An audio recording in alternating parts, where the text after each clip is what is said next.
Welcome back, folks, once again to another episode of Coach's Corner. I'm your host, Paul Vold. Of course, Coach's Corner is powered to you by Central Hydraulics, proud distributor of Boss plows and equipment for over 26 years. Of course, the Lumberjacks are still out on the road here, but after the weekend that was a split of two contests out on the road, we have assistant coach Eric Moser joining us here this week. And Coach, we'll start off with the game that was on Friday against the Minnesota Moose down on the road too. Very tight contest and just a place that Granite City has not had a lot of luck in trying to find a win there. Looking back at the game overall, what did you take away from that loss, unfortunately, against the Moose Friday? It's a team that's had our number. Something's got to change, especially coming down the stretch here. I think we play them one more time. That might be at home, but it's a team that probably going to see in the playoffs. Hopefully see them second round.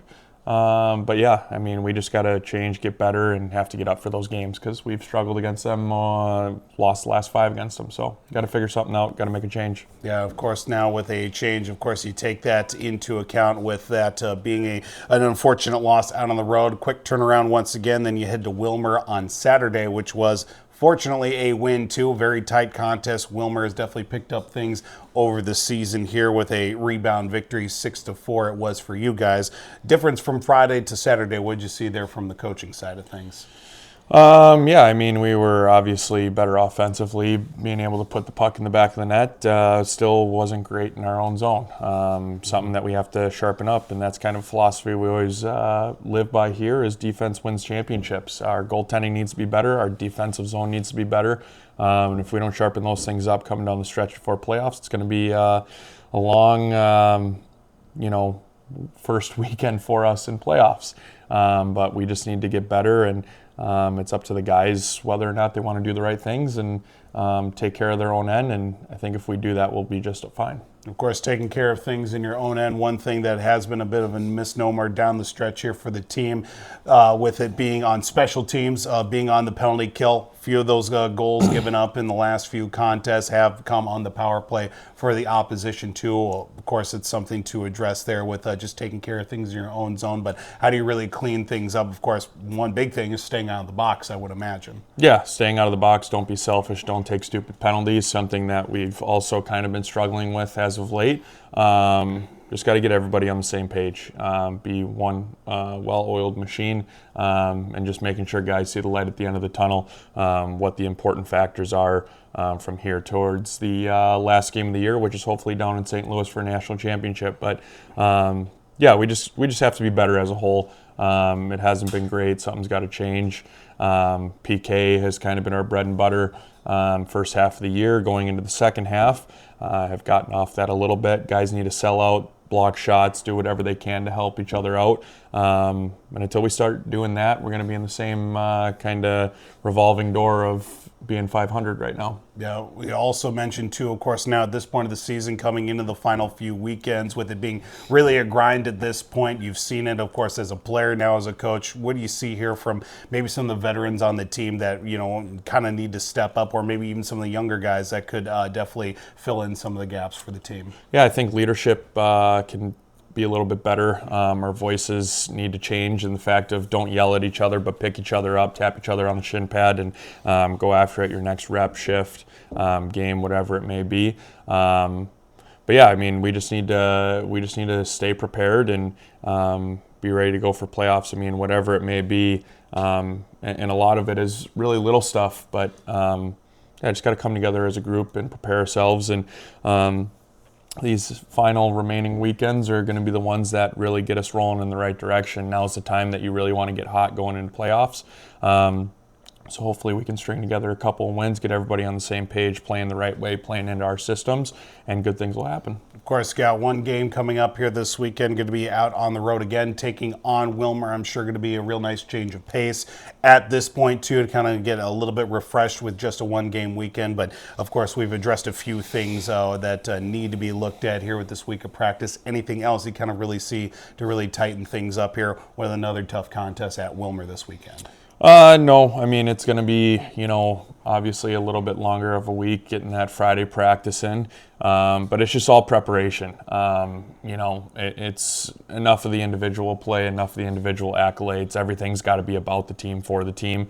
And whether you're on the ice trying to prepare or off the ice trying to prepare, if you're not doing things that are going to make you successful or the team successful, you're already starting behind the 8 ball, right? Failing to prepare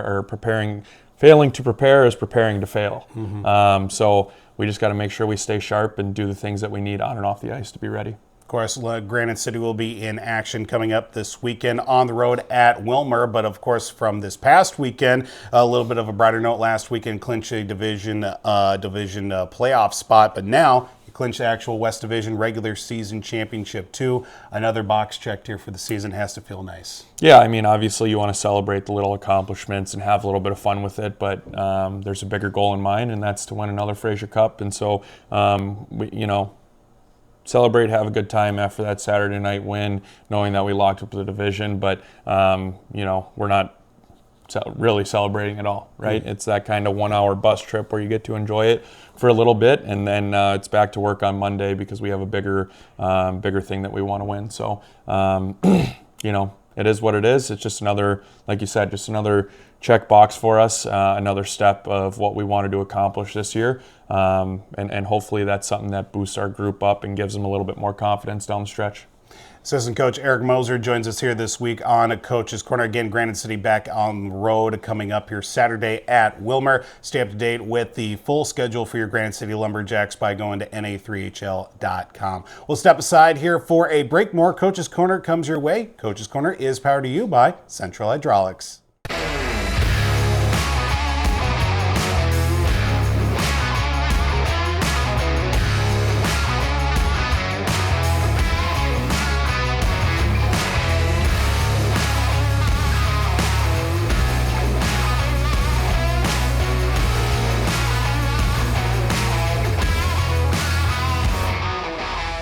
Welcome back, folks, to Coach's Corner. I'm your host, Paul Vold. Coach's Corner is powered to you by Central Hydraulics, which is a proud sponsor and distributor of Boss Plows and Equipment for over 26 years. We got one of our players here this week. Number 27, Eli Tiernan, joins us here. Tiernan, thanks so much for joining us this week. Thanks for having me. One thing I want to bring up here right away, you switched numbers midway through the season. You were 33 to start off, now you're 27. What kind of led into that? Well, I've always been 27 the last couple of years for high school, and I was taken by Emmett Ryder at the beginning of the season because I wasn't here yet, so then just switched back after. All right, that'll work just fine. Of course, we kind of mentioned, of course, your name and number, but introduce us to yourself. How long have you been playing hockey?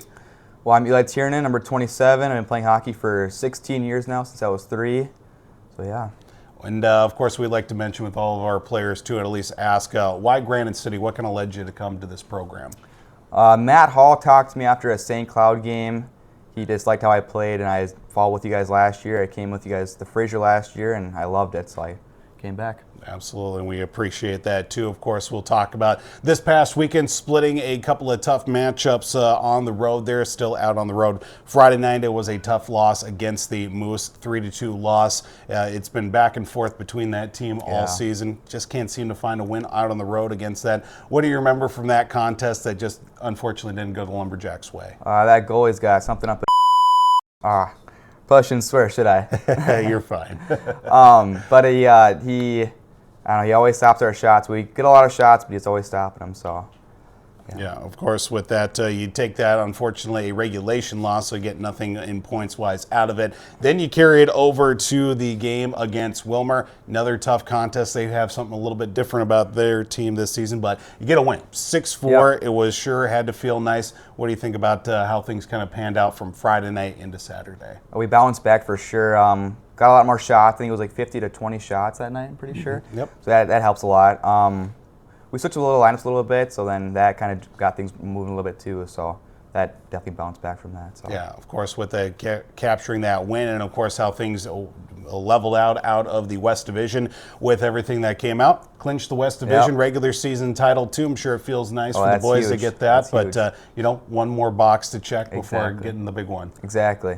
Yeah, and of course, with another week of practice, we only get one game this weekend, I'm sure, which will be a little bit nice of a refresher and a little bit of a breather for the team here coming into crunch time. Yeah. What do you see here? Are we looking at least with this week of practice before you head back to Wilmer on Saturday? Yeah, a long week of practice, Monday through Friday. Just more, we got to focus on our D zone more. Got a couple easy goals on us on Friday that we could have stopped, but yeah, mostly our D zone, I'd say. Yeah, and that's definitely one thing that we've seen. Of course, things tighten up, and one thing we've certainly seen, especially with this road trip, no shortage of shots. I mean, had a hellacious onslaught in Mason City. Of course, the last couple of games too, putting up 40, 50 shots too, and just looking to capitalize on some of those chances too. I would imagine. Yeah, oh yeah, we need to capitalize for sure. We got number 27, Eli Tiernan, joining us here for Coach's Corner this week. Get the hard stuff out of the way here. Let's try to loosen up a little bit with some rapid fire. You ready for it? Yep. All right, we're going to start off here, like we always mention with every player. What's kind of that mindset to get you ready here with the pregame routine? Does it start right away in the morning, right before you get to the rink? What gets you ready for those games? I'd say in the morning, I just wake up whenever I can, make some breakfast, some eggs, some toast, some orange juice or whatever, liquid IV for sure. Maybe take a nap here and there, watch some hockey, and go to the rink, and then tape my stick and play some sewer and get on the game. Do you usually like to eat before the game? Do you try to keep it light? What's kind of the pregame meal there Definitely for you? keep it light. I usually eat eggs around like noon and then don't eat till I get to the rink. Okay. Have a little PB&J sandwich. I like it. You prefer the red or the white sweater here with Granite City? I would say white. Okay. I like the white, yeah. I like that too. Favorite away rink that you've played at here with Granite City? I like Rochester, but I had to say probably Alex. Okay. They're probably my favorite. They packed the barn pretty good, so. I like that. I like that. What's the oldest piece of equipment you've got in your bag right now, and how long have you had it? I would say probably my elbow pads and since like 8th grade. It's been a while. I like it. I like it. Who on the team here? We're going to throw a few guys under the bus most likely. Who on the team do you think has the messiest stall? I'll give it to Braden Willis, number 29. All right. He's got a pretty messy stall. All right. Who's got the worst tape job on the team with their stick? Well, Smitty was doing like a half black, half white tape, so that's probably what it was. Yep. I'd say Smitty. Yep, we brought that up here most recently with him too a couple weeks ago. Yep. Who is a guy on the team, or maybe a couple of guys, when you guys are out on the road here, obviously in the hotels and everything, who do you least want to share a room with, just given maybe their nature a little bit? Who's one guy you want to avoid sharing a room I with? would say number 5, Mason Ray. He can be a little devious at some points. I'll say that. Maybe that carries into our next question too. Who is the worst guy that you don't want to sit next to on the bus? Probably also him. He's always kind of poking you. So. Of course. And of course, final question here. We just want to let you know too. Personal goals here at Granite City. Of course, we're into the the nitty gritty of the season too. What do you want to get out of your time here at Granite City? Win a Fraser for sure. Get the playoffs, clinch playoffs for sure. Or we already clinched, but make playoffs, win the playoffs, and go with them Fraser. Number 27, Eli Tiernan, joins us here this week on Coach's Corner. Powered to you by Central Hydraulics, distributor of Boss Plows and equipment for over 26 years. Granite City back out on the road one more time here coming up here this weekend. It'll be at Wilmer coming up. Be sure to check out full schedule and more by going to na3hl.com. Follow us also on our social media platforms. Coach's Corner this week. I'm your host, Paul Vold. We'll check in with you guys next week.